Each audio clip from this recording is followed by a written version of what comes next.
So let's go. My name is Sam Winder. I am a director of policy at Impetus, which is a youth-focused charity supporting those young people who are most disadvantaged to succeed in school, in work, and in life. I am also a co-chair of the Youth Employment Group, which I know some of your names I can see on the screen. I know some of you from that too. Thank you very much for joining us. We're going to be talking about the funding landscape, particularly around local funding, looking at the sort of post-European social fund area and what the future might hold. So I'm joined today by our two speakers. First to speak up today will be Elizabeth Taylor from URSA, who will be familiar to many of you on this call.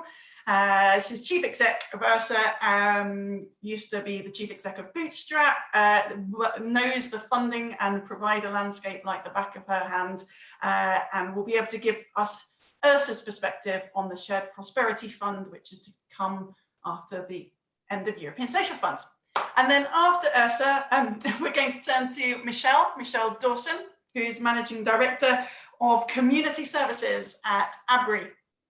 And Michelle will be giving us her view on working in partnership around bringing together local provision and having an impact on residents and communities, and how that can work. So from our perspective, what do we know? Well, obviously we know European social funds is going to come to an end, and the landscape of funding is going to look very different from here on in. We know there's going to be some pilots in this year and next year, so 21-22, there's going to be a framework around the Shared Prosperity Fund announced.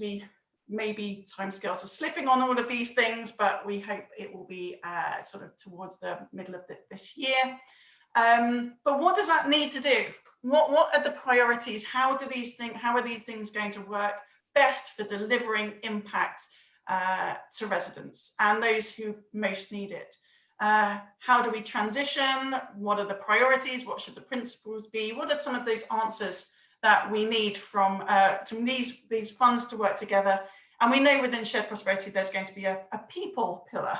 Well, how does people and productivity work together in a much more joined up way in a local area? So we've got some good perspectives from Elizabeth and Michelle to give to you. But I've been told that you're quite a chatty bunch this morning in the conference. So I'm really hoping that you've got lots of questions, you've got lots of perspectives, and I'm going to be really looking to bring you into this discussion and draw on your insights as well. So without further ado, I'm going to turn to Elizabeth. I'm going to turn to you first for giving us your perspectives on the world. Okay, so I think it's really important to start by saying that URSA's been really involved in this landscape, really from its inception, but certainly at the point at which we could see Brexit on the horizon.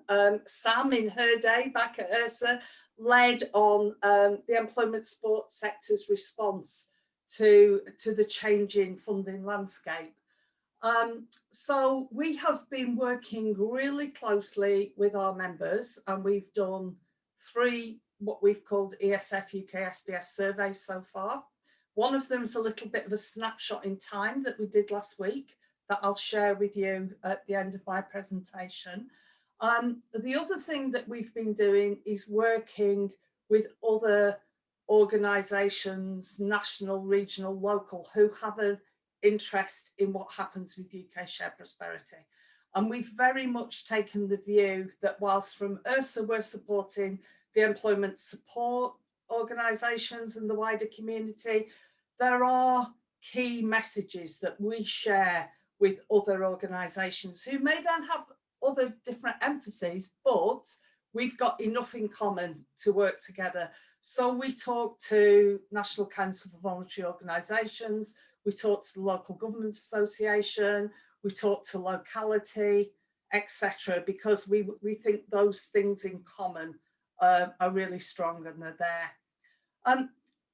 I think from my own point of view, and Sam mentioned that I've been around a long time. She didn't put it like that, she's more polite, but I worked on my first ever European funded provision in 1986. And that's, you know, that feels like a hell of a long time ago now.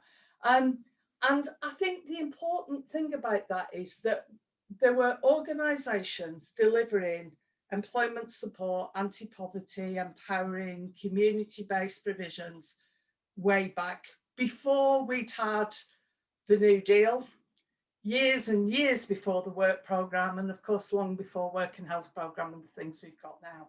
So there is a wealth of experience and knowledge in local organisations and you know, whether the third sector, private, local authority, that experience is there. And one of the things that we've found over the last year or so is a level of frustration from some of those providers who have got such good ideas about what works and what doesn't, who've really wanted to contribute, to bring things to the table about what shared prosperity would look like.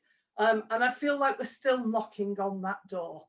So we do have the opportunity on Monday next week to do a very small round table with some colleagues from the Department of Work and Pensions that we've framed in a context of, we'd like to tell you what good looks like based on our experience. But it feels like it's been a long journey getting to that virtual table. So we've seen, you know, since the mid-1980s, those European structural and investment funds that have been around reducing disparities. And in terms of like the work that URSA's done, it's really focused around the organisations who deliver things that get economic independence. So we've had lots of conversations and debate in the last year around the whole match funding argument. That, you know, there were conditions from Europe about additionality and intervention rates that have been 40–45% at different points in time, basically the match funding. But we want to make a case that the money that there is in the future should be the money that was spent on European provisions, not just the money that was levered in from Europe. So I think we need to keep that conversation going. So on the table right now, I think we need to be really pushing about what is happening with the ESF reserves. And I'm reluctant to even mention what that reserves figure is because it seems to shift all the time. So we're not very clear on that. I'll show you a couple of slides in a minute about the extensions that we've seen that some organisations have got that's giving them a bit of a run-in. We're beginning to hear about pilots and we're waiting for a prospectus on what those ESF pilots will be. And we do hope that we're going to, as the European funding phases out, we're going to see the shared prosperity funding. But for a lot of organisations, there's a lot of nervousness. Yeah. So I've been using this phrase around employment support and European funding for the last year, since just over a year since I've been Chief Executive of URSA. And I keep talking about what we've got to lose because we have got a lot to lose. And we're seeing European money that is embedded in some of the big DWP national provisions, but the real strength of that European money going back to the 1980s is being in the local, the regional, the place-based responses to employment support and where it overlaps with the poverty community agenda. And that's going to be needed even more than ever as we do the building back piece. So I'd just like to share these slides with you, and then I know we've got other contributions. I know we've got a chatty audience. I've been listening. Just bear with me. Going jumping ahead here. Okay, so we did 2 surveys in 2020, and we asked people within URSA membership, but we didn't just include URSA members. We reached out to the BBO funded organisations and through local LEPs, and we asked people, what are you funded to deliver here and now in 2020? We didn't go back like I like to do till the 80s. We looked at 2020 and the delivery, and we saw this list on the, I'm not very good at left and right, on the right, will just show the key things that European funding was being used to deliver. And these are all the things that complement the big national DWP provisions, whether it's the Work and Health Programme, whether it's the bolt-on now we see with JETS, whether it's IPES or what we'll see with Restart, what we'll see with the job finding support offer that has been stood up recently by Serco. These are the provisions that are driven by local demand, that aren't on a national footprint, that are based on what's needed in each locality.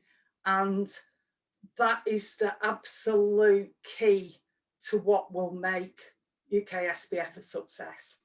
So we saw these were the common things that came up. And then last week we did our snapshot in time of where we thought providers were up to. And we did a quick, what are you delivering? So yes, there is some of the DWP national provision here.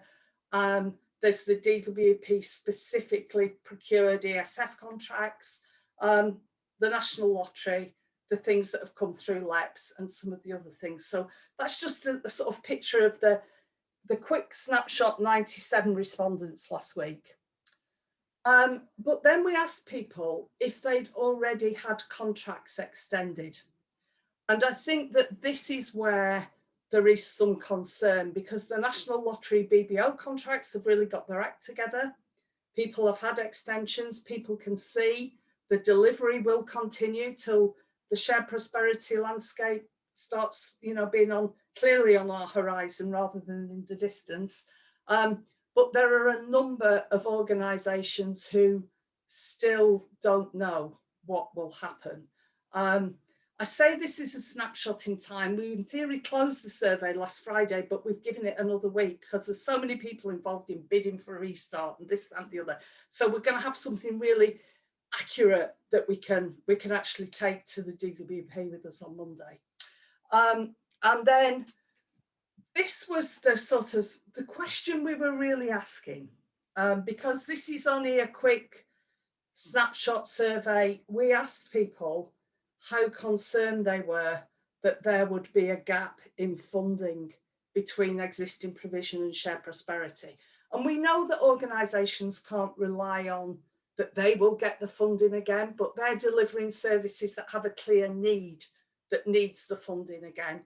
So quite startling figure here of 88.3% who were concerned. And we've analysed it like this, but we sort of tried to phrase it in a way that we didn't put the words in their mouth. Yes, so lots of uncertainty, lots of concern. And we also asked if people had received information about the ESF reserves. And again, that very dramatic 74.19% who said they hadn't received information. So what really struck us at URSA is that these are the organisations that we are really relying on at a local level, who bolster what Job Centre Plus work coaches are doing, are bolstering the youth offers that are being taken out through the youth hubs, that are addressing the 50+ employment challenge, that are working with women who've been really adversely affected by the COVID impact on the economy, who are working with carers. And whilst delivery is continuing, it's delivering in an uncertain environment. So I think if we can take any messages from the conference today, it's that we need clarity and we need reassurance soon. I think that's it from me. Thank you very much, Sam. Thank you very much, Elizabeth. As you say, the word soon at the very end. I've been working on this since the end of 2017. Which makes me feel quite old, and because we haven't. I mean, it's still a new pot of funding, isn't it? With a lot of unknowns still out there. But obviously, waiting for our input and expertise. And Michelle, you've got a lot of expertise to give us. So over to you for your thoughts. Thanks very much. Thanks, Sam, and thanks, Elizabeth. That was really, really interesting. And I'd like to just start on that point that you raised around the evolution of funding that we've seen. And what I wanted to really focus in on is our sort of very localized approach to what you were saying, Elizabeth, around understanding those local needs and those partnerships. So I'm the Managing Director of Community Services for ABRI. So I'm delighted to join this session on looking at sort of how we fund employment and skills and kind of the role that housing associations play. You'll have heard earlier today in the conference from our Executive Director of Operations, so I won't go through in major detail our community strategy, other than to say that we launched a commitment to invest over £15 million over the next 5 years, but in a very, very targeted way. What we want to do is really look at how we focus in on our customers and on the communities that feature in the 30% of the most deprived in the country. And we're really looking at that at a very much a neighbourhood level. We've identified areas to work in where we feel that the added value, the additional support, help and services that we can offer our customers and our communities, but it's very much about a partnership approach. So we have this focus about bringing together health and well-being, employment and community empowerment, because for us, those three areas all come together to ensure that we're really supporting sort of thriving communities and connecting people to opportunities. Our employment teams, we fund, so we fund it as an organisation, and like many, I'm sure in the session, we also leverage external funding as well. We also work really closely internally with our housing management teams, so that this isn't this abstract value add service that's over here. This is about how do we bring together and really understand our customers and our customer needs to really create a very a whole life, a whole package service that supports. So our work with our internal colleagues is very much a part and parcel of what we do. And I think those external partnerships going forward is essential. We've seen a lot, particularly during COVID, about coming together and working more in partnership. And we do have a stated objective in our target to leverage in external funding and to be a partner of choice. But we recognise it is a very, very confusing landscape at the moment. It's in evolution, but I think we don't lose sight of the fact that what is our skill set, where do we add value, and how can we look at addressing those local needs. So what I wanted to talk about is how that works in action in ABRI. I mentioned about this sort of very localized approach.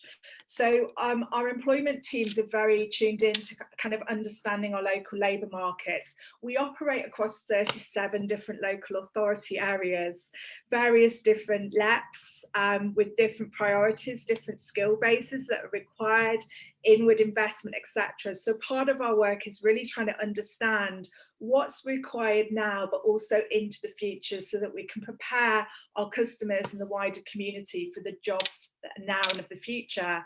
And obviously in some of our areas, we've seen real disproportionate impact in some industries like hospitality. So trying to figure out, okay, what's going to emerge now and how do we prepare? So that funding, I think, is going to be essential going forward, and really targeting it from a skills intervention perspective, but also with groups that have been disproportionately affected.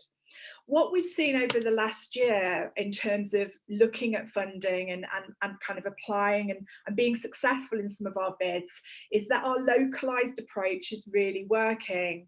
So for example, we've just received some funding in the Solent area. It is some ESF funding via the LEP, but also with the Hampshire and Isle of Wight Community Foundation, working with others. But through that funding, we're going to really target in on some of those local neighbourhoods that I talked about that we're focused on in Southampton and Portsmouth to support people into work. So for us, it's really aligned to where we're trying to do our work and our objectives, and that wider piece that's going on in the region. And I think that's where the role of a housing association, our employment teams can really help to sort of plug those gaps, really focus down, but achieve those wider outcomes and objectives. So that's been something that we were successful in getting that funding. We're just at the moment, we're just mobilising that project, but we already know, because of the research we've done on those communities,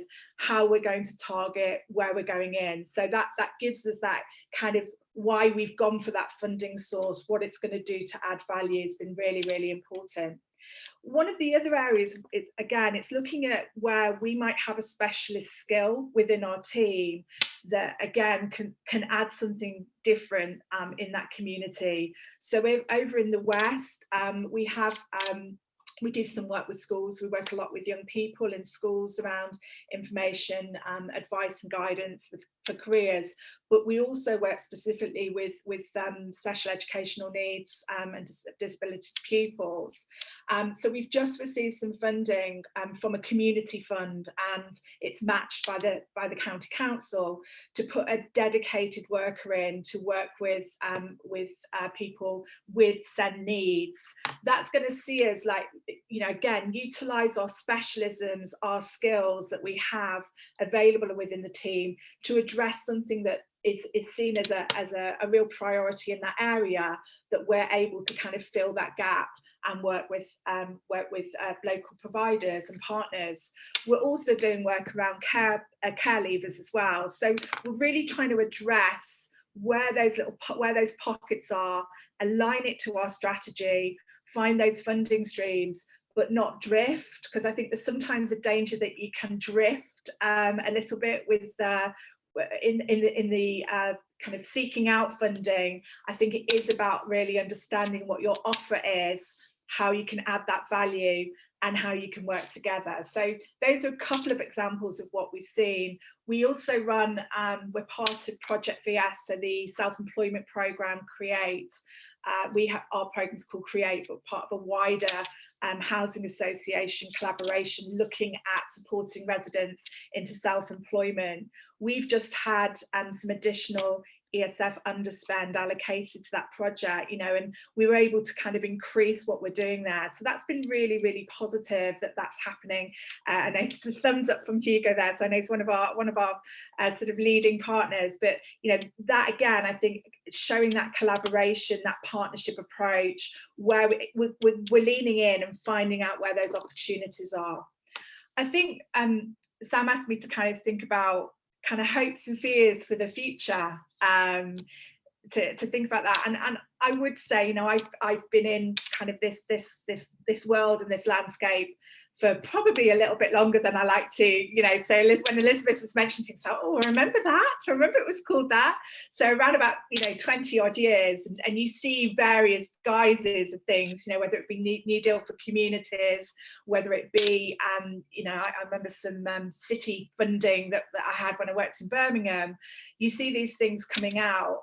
I think there is that, whilst it is at the moment an interesting landscape to navigate, I do feel that there are considerable opportunities. And I think from a housing association perspective, our knowledge of our customers, our work to understand communities where we are located and work together at a very grassroots level with partners, and bringing that, and on our role to kind of facilitate and help that happen, I think that gives us a good opportunity to kind of inform what's going forward. And I would really endorse what Elizabeth was saying about the sort of that locality, bringing it down into a local area, understanding needs and the value add that we can offer there. I also think it's about our role in terms of relationships as well. So I think I'm very, very keen that we continue as a sector to really outline what our offer is, and reach out and develop those relationships and work in partnership. A lot of that, I think, is coming down to sharing a vision and removing outcomes sometimes from things, and really trying to share a vision of the impact that you want to achieve. And I really do feel that as a sector, we have so much to offer in this space, because ultimately we can connect to people, and we want to see that connection with our customers, with those wider community members, to connect them to opportunities. So whilst there are, as the detail starts to emerge and pilots, start to come down, and we look at the levelling up agenda and building back better, I think it's an opportunity for us to really seize on some kind of little green shoots that are coming through, and we're certainly seeing that, particularly in Abbury, from what we've seen with the funding that we've been able to leverage. That's it from me. Fantastic. Thank you, Michelle. That was a very full-rounded view. And thank you for sort of giving your thoughts about the future, as uncertain as some of these questions are. So now is the time for discussion on the points raised by Elizabeth and Michelle, and the questions more broadly. If you don't have questions about this area, then I don't know what area you would have questions about, because there are so many questions unanswered here, and I'd love to hear your views. We've already got a question from Hugo, which is more about how housing associations and employment support fit together, which is a really good one. But I just want to keep it broad just before we come to you, Hugo. On the sort of the landscape of funding, this point that you made, Michelle, about sort of, we can do this better, actually. There's lots of opportunity, you said, to have impact. So one of the biggest things is about the quantum of funding. We know that the new Shared Prosperity Fund is going to be based on the receipts from European Social Fund rather than the allocation of money. But this is a bit of a leading question. How do I not make it leading? Is there the same amount of need out there for the types of provision that European Social Fund does provide at the moment? Is there the same amount of need as there was before? Is it getting less? Is it getting more? And what does that mean for future funding and future programmes? That's my chair's prerogative I'm using there. Elizabeth, I'll come to you first. Okay, I would say, well, I've got sort of two answers to it. One of them is the first survey we did. I didn't want to kind of bombard you with all the stats in the presentation, but we found that 92% of the European funded projects continued delivering through the pandemic, and the need for those services didn't go away. And one of the things we found from that was that most of the recipients of those services were people who were unemployed before COVID. So that group is still there. And in some ways, if you look at the procurement of some of the national provisions, that, I mean, in some ways, rightly so, he's getting people who've just dropped out back into work. We've got to be really careful we're not leaving people behind, and that people don't get pushed to the back of the queue. So I think the existing provisions are still trying to deliver on those things. I think the need will rise, because one of the things about the way European funded employment support has been delivered in the past is you could respond to local need. You could really hone down to what's happened in the local labour market. And so I think the need will increase. However, whilst we're all watching the sort of UK SPF space, I think a lot of organisations are also watching what will happen with the Department of Work and Pensions commissioning, because they've only commissioned one thing so far, which is, that's a bit of a blur, but I'm talking about off their new framework, which is the Restart contract, which will get awarded April, May. And that there is still funding to be allocated through Tier 2. Again, they could go back for another big national through Tier 1. But one of the things that they've not launched yet is what they're calling their Tier 3 opportunity, which is smaller, local. Could cross over with Shared Prosperity, but equally, in the way we saw things through the DWP Flexible Support Fund and the dynamic purchasing system that they were running, before all this, they would buy something very specific in a locality. So I would say local based provision will rise. That demand for it is there today. However, whether they do try and do that with Shared Prosperity or try and do it with Tier 3 DWP money, or whether it falls within another department, DFE or whatever, I'm not sure yet, but the need's there. It's nice to hear that tier 3 will exist then, do you think, Elizabeth? Well, I who knows? Who knows? Yeah, okay. I'm not a betting person, but I would say it will exist. Okay, yeah. Michelle, your thoughts?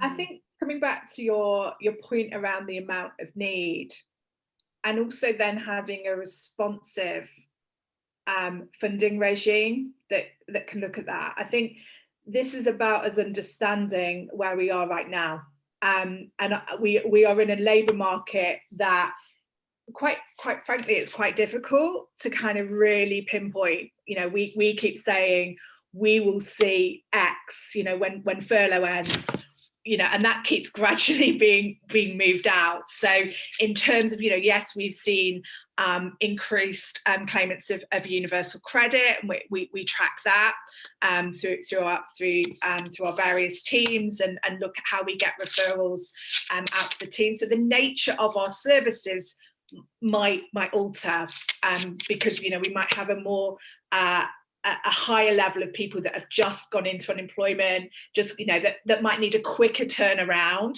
to get them back into employment. We are very conscious of the people that we work with that are, you know, furthest away and will get pushed further and further away. So I think that's where, you know, particularly for housing associations, it's really about understanding our customers and where they are on that journey, and ensuring that we look at, from a funding perspective, as, again, you know, well, where can we work in partnership around those sort of specific targeted groups, because there will be funding available for various other things. Let's look at where we can specialise, where we know our customers and we can address that need. It's very difficult, as I mentioned, to kind of really say, you know, it definitely looks like this at the moment, but we're conscious almost of like twin tracking kind of what's going on, you know, contingent of customers that we have continued to work with during lockdown, where I think probably our support has been more around well-being. We've had to really put a lot of provision in around well-being to sit alongside the traditional employability support, and that's something that we're going to take forward in terms of our offer. And then, you know, thinking about, you know, the people that are coming in and claiming universal credit for the first time, how can we work with them? So we need a service that can adapt, and we need funding that is able, and we need to tap into funding or work with other partners to be able to kind of, you know, meet those evolving needs.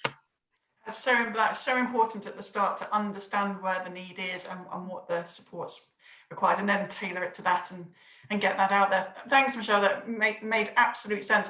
Just on this point, Annie Dell, hello Annie, do you want to unmute yourself and make your point about the financial need and the need changing? Hello, sorry, I was having lunch while I was writing. Thank you for letting Salvation Army join this conversation today, and just to thank Sam and Elizabeth for, like you said, the years of dedication to the issue. I'm Annie Dell, I work at Salvation Army.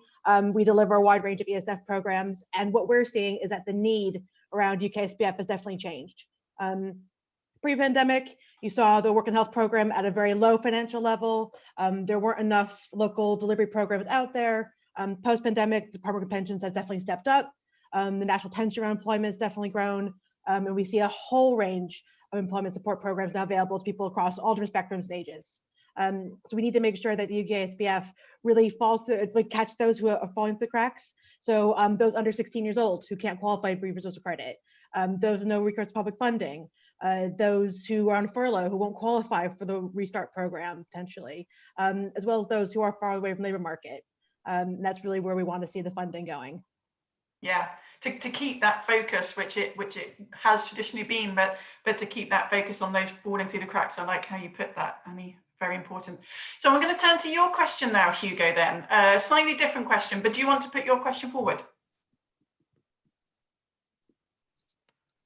Okay. Yeah, no, I wanted to add as well to what our colleague at Salvation was saying, that we see there's quite a lot of people in self-employment who have not been able to qualify for the enterprise grants because their level of activity had been small in the last few years, or in the last year in particular. So at Optivo, we're looking in particular at self-employment as well, and how to support those people even better in the future, and we're working with ABRI and Clarion on a self-employment program.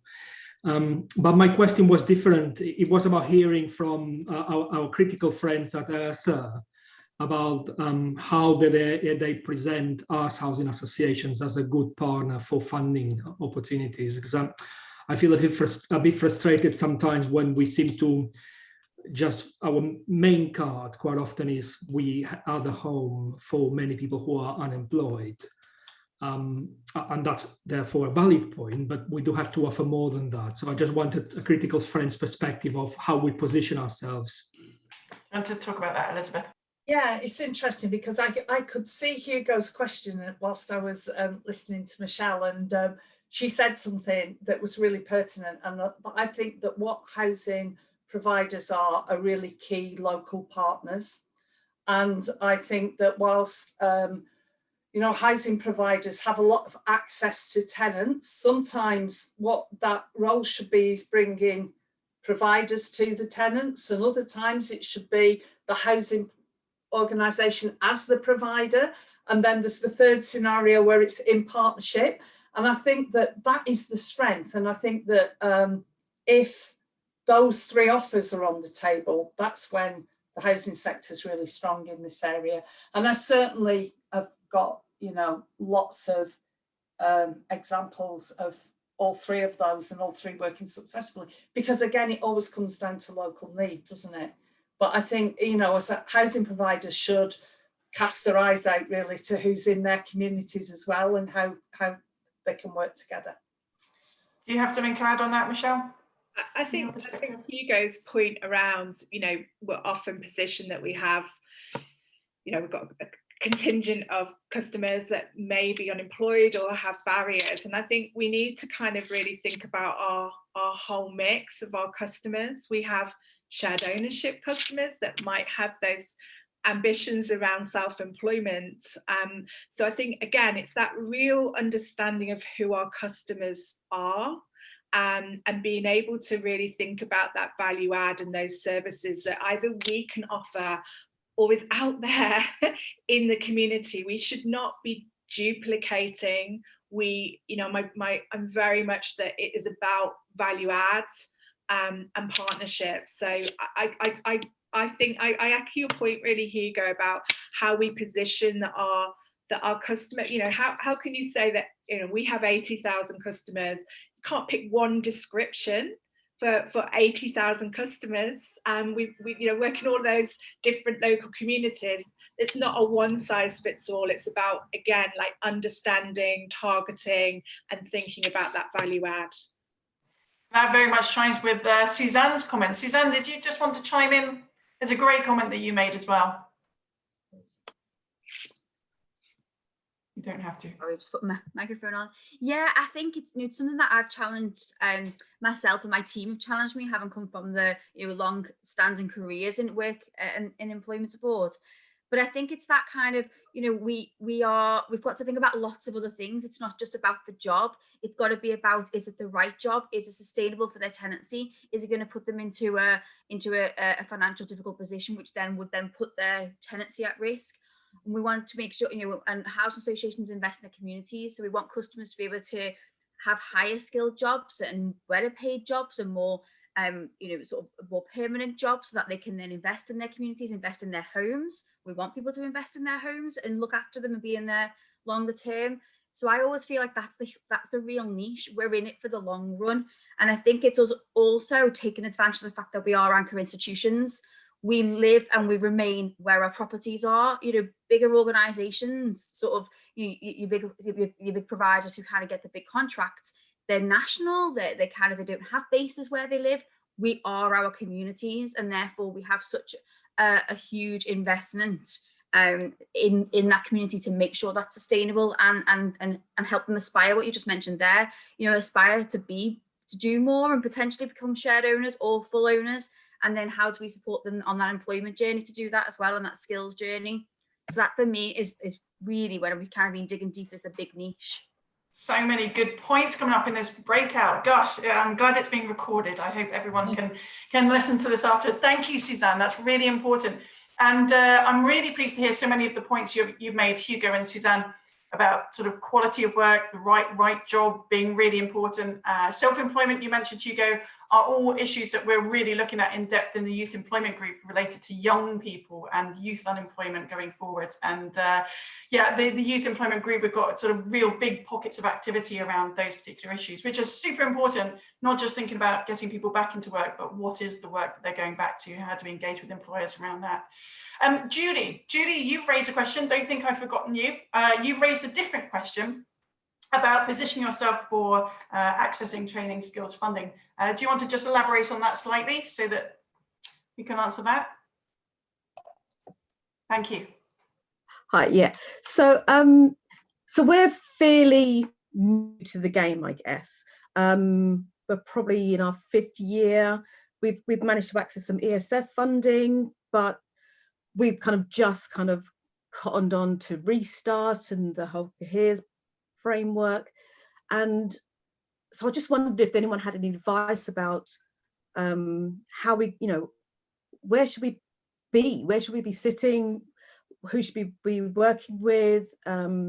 Which platforms should we be on and engaging with in terms of being able to, access funding, work, improve our networking and partnerships so that we can, do all those wonderful things. I mean, Susanna made the point exactly what I'm trying to push, within my organization, because, it's really not just about getting people work. It's everything after that. And those who were listening to the minister with his ABC, and that's great. But for me, there's a big gap around skills funding. If you're not, we're not a skills and training provider, but we need to access that for our tenants who need to get more work, better paid work, but they need to skill up in order to do that.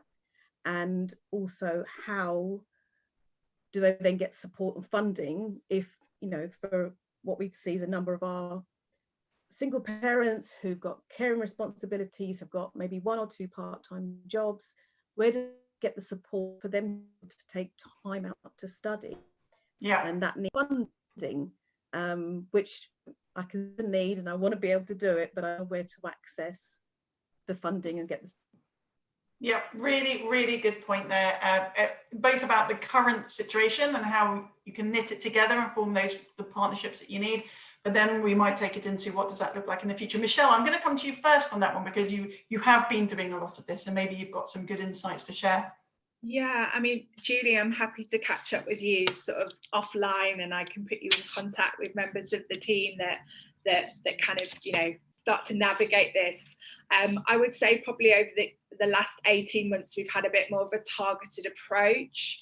And so I am lucky that I have resource in the team to kind of have a look at funding streams, research different areas. So we kind of look at, as I mentioned, we'll kind of look at foundations, we look at locally what's on offer.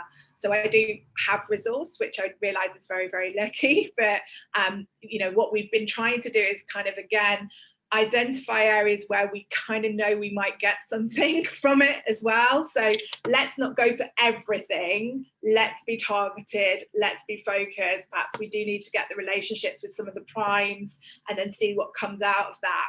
We've not been tremendously successful so far, but we will continue with that as that landscape. I think the other point is around, I'll keep going back to it. It's about the relationships. So going in and really understanding the different areas in a local authority where there might be pockets of funding. So as I mentioned, we're doing something in South Somerset around care leavers. So again, it's like what's our offer as a housing association, and thinking about that kind of pre-tenancy journey, and that what someone needs to get to become a tenant. How do we start building that? How do we start working with a young person about to leave care and look at that? So I would say I think it's about being really targeted with relationships, thinking about who there is in your local area that you can talk to. As I mentioned, sort of local authorities. We've got some good kind of community foundations in some areas. We've just seen in one of our areas a mass a kind of factory closure with potential of 800, 900 job losses in South Somerset. So very quickly we contacted, we're on a redundancy task force with partners, and we're just presenting what our offer is, and we're saying this is what we can do. And it's also about a collective offer, that it's yes, we have employment support, but we have, you know, we also have the support for our customers in terms of financial resilience as well. So it's a package. So I think, you know, targeted, but happy to pick up with you offline, Julie, and connect you with members of my team as well. That's a great offer, thanks, Michelle. And Suzanne said she'd appreciate it too. So you have a small grouping now. But you're absolutely right. Coordination, collaboration is absolutely everything. Elizabeth, did you have anything you wanted to add on that one? Yeah, I think I suppose in some ways I'm going to make a bit of a shameless sell of Ursa at the moment, because what we're trying to do, starting really, you know, now, is look at that whole, what's the commissioning landscape going to be? We've seen the plan for jobs. We've seen that's first big contract commissioned off the DWP's framework that we call CARES, which is the restart contract. But when we actually dug deep a little bit, and contracts aren't awarded and people haven't made the best and final offers yet, so I'll be really careful what I say, but what I'm seeing, witnessing, looking in, is this is a contract for people who've got deep pockets who can cash flow it. It's then a contract where specialist provision might be spot purchased, but I'm nervous that if we don't sort out this European funded shared prosperity landscape, will those organisations be there to spot purchase from?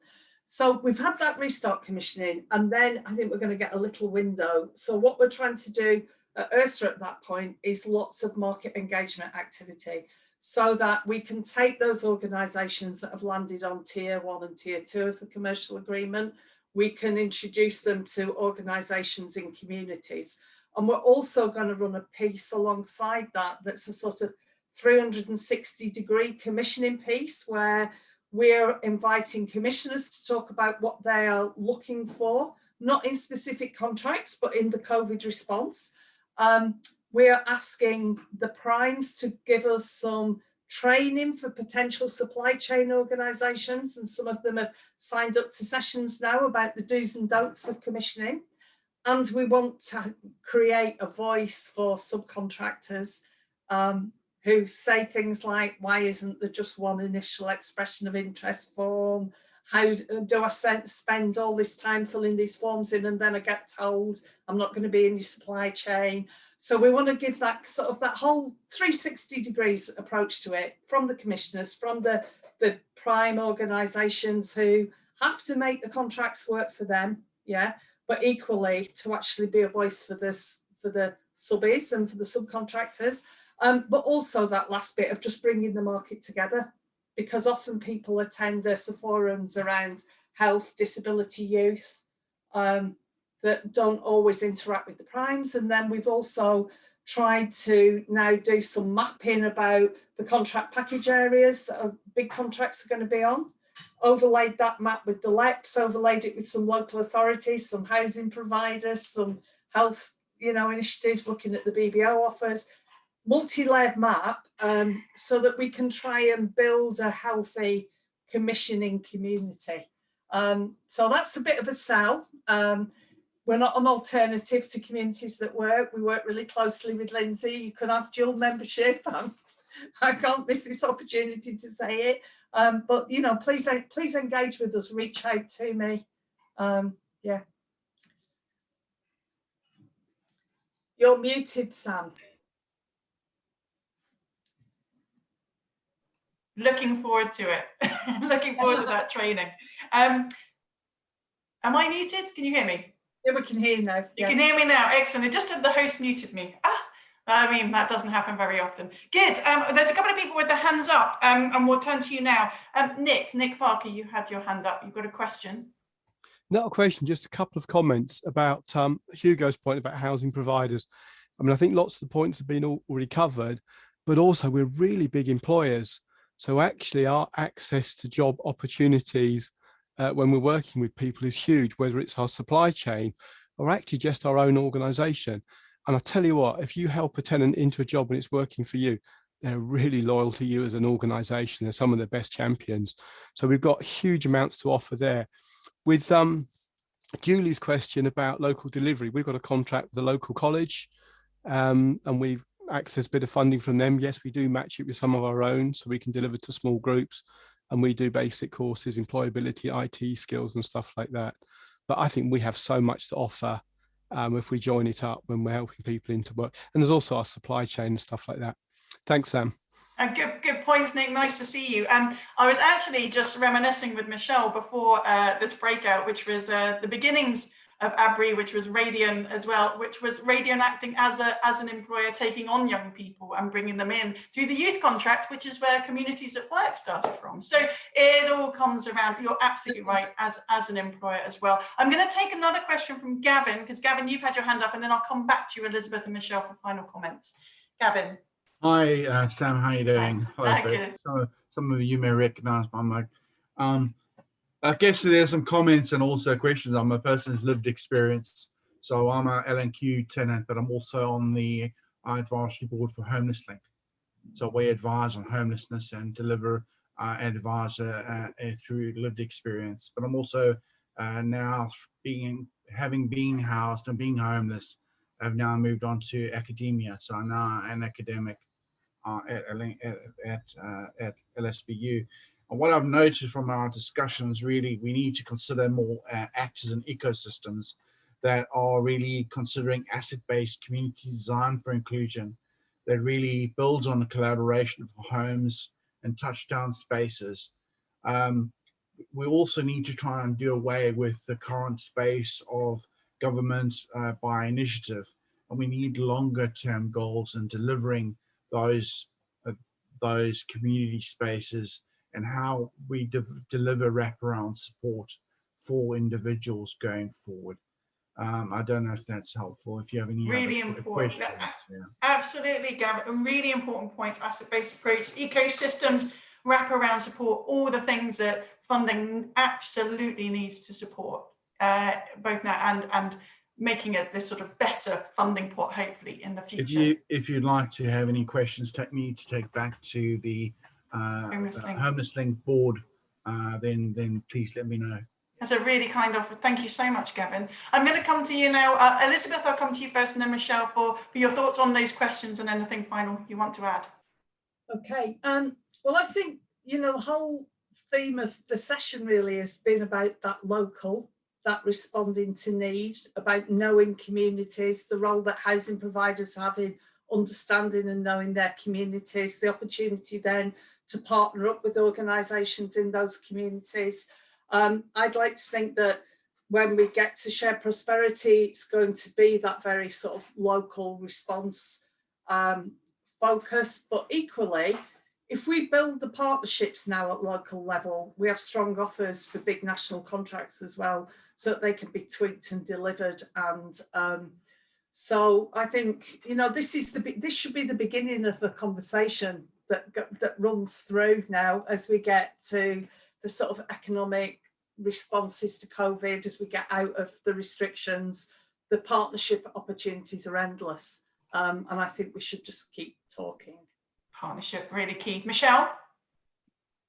Thanks. I'm really just sort of reflecting on Gavin's comments about lived experience, but also what we offer in terms of assets, which at the moment is quite challenging because we can't be out as we would really like to be in the community as much as we have. So I think we need to think as we go forward in terms of the kind of funding landscape, that it's about all of the assets that we do bring to the party as a housing association, playing that part in partnership, really focusing down, understanding and working in where we can add value.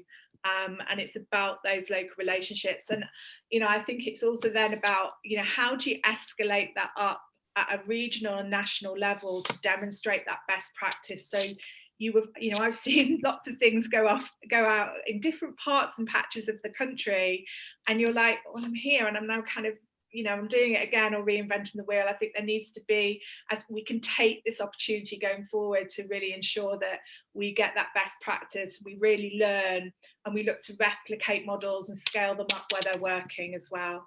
Exactly right. That's a fantastic note to end on, Michelle. I was going to make exactly the same plea, which was, you know, what's the need that you're seeing as housing associations and providers on the ground? How will new funding, the Shared Prosperity Fund pilots are going to be coming along?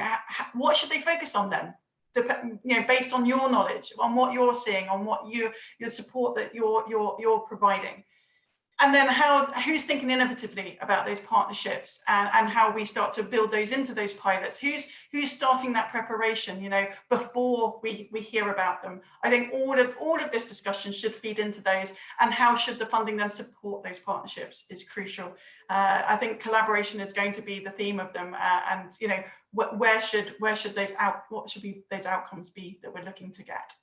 Thank you so much, everybody, for your contributions. It's been a very expansive conversation. I'm really, really impressed with all of the contributions from everybody. Thank you so much, Elizabeth. Thank you so much, Michelle, for your kicking off that discussion. But thank you, everybody else who contributed. It's some fantastic insights there. And I hope that we can work together on them in the future. Thank you so much, and I shall close the meeting now.